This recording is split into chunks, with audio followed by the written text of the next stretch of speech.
ഞെട്ടിക്കുന്നതായിരുന്നു confident group ഉടമ CJ റോയിയുടെ മരണം.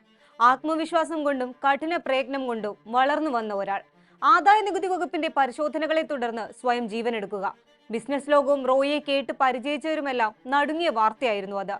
ദക്ഷിണേന്ത്യയിലെ ഏറ്റവും വലിയ റിയൽ എസ്റ്റേറ്റ് സാമ്രാജ്യങ്ങളിൽ ഒന്നിന്റെ ഉടമ, സിനിമാ നിർമ്മാതാവ്, വാഹനപ്രേമി, ജീവകാരുണ്യ പ്രവർത്തകൻ, അങ്ങനെ നിരവധി വിശേഷണങ്ങളാൽ മലയാളികൾക്കിടയിൽ നിറഞ്ഞു നിന്നിരുന്ന CJ റോയി ആരായിരുന്നു?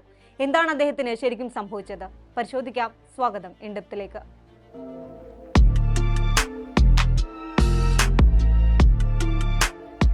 2007 കേരളത്തിലെ ഒരു പ്രധാനപ്പെട്ട ചാനൽ നടത്തിയ റിയാലിറ്റി ഷോയുടെ ഒന്നാം സമ്മാനം കേട്ട് മലയാളികൾ ഞെട്ടി.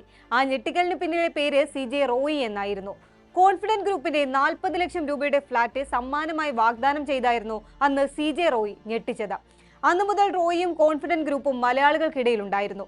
സെലിബ്രിറ്റി വ്യവസായിയായിരുന്ന അദ്ദേഹത്തിന്റെ മരണം കേരളക്കരയെയും രാജ്യത്തെ വ്യവസായ മേഖലയും ഒന്നടങ്കം നടുക്കിയതും അതുകൊണ്ടായിരുന്നു. രംഗണ്ണൻ പണ്ട് വാങ്ങിയ ഭൂമിയിലാണ് ഇന്ന് ബാംഗ്ലൂർ എയർപോർട്ട് നിൽക്കുന്നതെന്ന് ആവേശം സിനിമയിൽ അംബാൻ എന്ന കഥാപാത്രത്തിന്റെ ഒരു ഡയലോഗ് ഉണ്ട്. റോയിയുടെ വിജയഗാഥ പരിശോധിച്ചാൽ അത്തരം സംഭവങ്ങൾ നിരവധി കണ്ടെടുക്കാനാകും. അത് പക്ഷേ ഭാഗ്യമായിരുന്നില്ല. റോയി എന്ന സൂത്രശാലയായ വ്യവസായിയുടെ ദീർഘവീക്ഷണത്തിന്റെ ഭാഗമായിരുന്നു. 12ാം വയസ്സിൽ സ്വന്തം അമ്മയുടെ കൊച്ചു അക്കൗണ്ടന്റായി തുടങ്ങി ബിസിനസ് അധികായനായി മാറിയ കഥയാണ് കോൺഫിഡന്റ് ഗ്രൂപ്പ് ഉടമ ചിരിയങ്കണ്ടത്ത് ജോസഫ് റോയിയുടേത്. ഏവരെയും അത്ഭുതപ്പെടുത്തിയ ബിസിനസ് സാമ്രാജ്യം സ്വയം പ്രയത്നത്തിലൂടെ കെട്ടിപ്പടുത്തിയ പ്രതിഭാശാലി. മെക്കാനിക്കൽ എഞ്ചിനീയർ ആയിരുന്ന റോയി പ്രമുഖ IT കമ്പനിയായ HPയിൽ പ്ലാനിംഗ് മാനേജറായാണ് ജോലി ആരംഭിക്കുന്നത്. അവിടെ നിന്നാണ് റിയൽ എസ്റ്റേറ്റ് രംഗത്തേക്ക് തിരിയുന്നതും. മാരുതിക്ക് മുൻപ് വന്ന ഡോൾഫിൻ എന്ന കാർ കൗതുകത്തോടെ നോക്കി നിന്നിരുന്ന 13കാരനിൽ നിന്ന് ലോകത്തിലെ തന്നെ മികച്ച കാറുകളുടെ ഉടമയായ റോയി വളർന്നു. എങ്ങനെയോ വന്നുപെട്ടതല്ല, സഞ്ചരിച്ച വഴി അത്രയും താൻ തെരഞ്ഞെടുത്തതാണ് എന്ന് റോയി എപ്പോഴും പറയുകയും ചെയ്യുമായിരുന്നു. സമ്പന്നതയുടെ കൊടുമുടിയിൽ നിൽക്കുമ്പോഴും സാധാരണക്കാരനെ പോലെ പെരുമാറിയിരുന്നു അദ്ദേഹം. ബാംഗ്ലൂരു ആസ്ഥാനമാക്കിയായിരുന്നു ബിസിനസ്. സിനിമാ രംഗത്തും തന്റെ വ്യക്തിമുദ്ര പതിപ്പിച്ച അദ്ദേഹം കാസിനോവ പോലെയുള്ള വൻ ബജറ്റ് ചിത്രങ്ങളുടെ നിർമ്മാതാവായിരുന്നു. നടി ഭാവന കേന്ദ്ര കഥാപാത്രമായി എത്തുന്ന അനോമി തിയേറ്ററുകളിൽ എത്താനിരിക്കെയാണ് റോയിയുടെ അപ്രതീക്ഷിത വിടവാങ്ങൽ. 3 ദിവസമായി കോൺഫിഡന്റ് ഓഫീസുകളിൽ ആദായ നികുതി വകുപ്പ് പരിശോധന നടത്തി വരികയായിരുന്നു. കൊച്ചിയിൽ നിന്നുള്ള 8 അംഗ ആദായ നികുതി സംഘമായിരുന്നു ബാംഗ്ലൂരിലെ ലാൻഡ്ഫോർഡ് റോഡിലുള്ള കോൺഫിഡന്റ് ഗ്രൂപ്പിന്റെ കോർപ്പറേറ്റ് ഓഫീസിൽ പരിശോധന നടത്തിയിരുന്നത്. ദുബൈയിലായിരുന്ന റോയിയെ നോട്ടീസ് നൽകി വിളിച്ചു വരുത്തുകയായിരുന്നു എന്നാണ് റിപ്പോർട്ട്.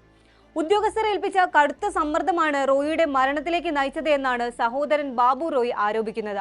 പരിശോധന നടക്കുന്നതിനിടെ മറ്റൊരു റൂമിലേക്ക് പോയ റോയി അവിടെ വെച്ച് സ്വയം വെടിയുതിർത്ത് മരിക്കുകയായിരുന്നു എന്നാണ് റിപ്പോർട്ട്. നെഞ്ചിൽ വെടിയേറ്റ അദ്ദേഹത്തെ ഉടൻ തന്നെ ആശുപത്രിയിൽ എത്തിച്ചെങ്കിലും രക്ഷിക്കാനായില്ല. അതേസമയം ഈ സംഭവത്തിന് പിന്നാലെ നിരവധി ആരോപണങ്ങളാണ് ആദായ നികുതി വകുപ്പിനെതിരെ ഉയരുന്നത്. റോയി സ്വയം നിറയൊഴിച്ചത് അറിഞ്ഞ ശേഷവും ആദായ നികുതി വകുപ്പ് പരിശോധന തുടർന്നുവെന്നും റിപ്പോർട്ടുകളുണ്ട്. അതിന് പക്ഷേ സ്ഥിരീകരണമില്ല. 2025 ഡിസംബറിലാണ് ആദ്യം ആദായ നികുതി വകുപ്പ് പരിശോധന നടത്തുന്നത്. അന്ന് പക്ഷേ പരിശോധനയ്ക്കെതിരെ CJ റോയി കോടതിയെ സമീപിക്കുകയും സ്റ്റേ വാങ്ങുകയും ചെയ്തിരുന്നു. സ്റ്റേയുടെ കാലാവധി അവസാനിച്ചയുടനാണ് വീണ്ടും പരിശോധനയുമായി ആദായ നികുതി വകുപ്പ് വീണ്ടും എത്തിയത്. ആദായ നികുതി വകുപ്പിൽ നിന്നുള്ള സമ്മർദ്ദം വളരെ കൂടുതലാണെന്ന് CJ റോയി പലതവണ പറഞ്ഞിരുന്നതായി സഹോദരനും സാക്ഷ്യപ്പെടുത്തുന്നുണ്ട്. അദ്ദേഹത്തിന് കടങ്ങളോ സാമ്പത്തിക പ്രശ്നങ്ങളോ ഒന്നും ഉണ്ടായിരുന്നില്ല എന്നും സഹോദരൻ വ്യക്തമാക്കുന്നു. അങ്ങനെയിരിക്കെ CJ റോയി ആത്മഹത്യ ചെയ്യുമോ എന്ന ചോദ്യമാണ് പല കോണുകളിൽ നിന്നും ഉയരുന്നത്. നിലവിൽ കേസ് കർണാടക CIDക്ക് വിട്ടിരിക്കുകയാണ്.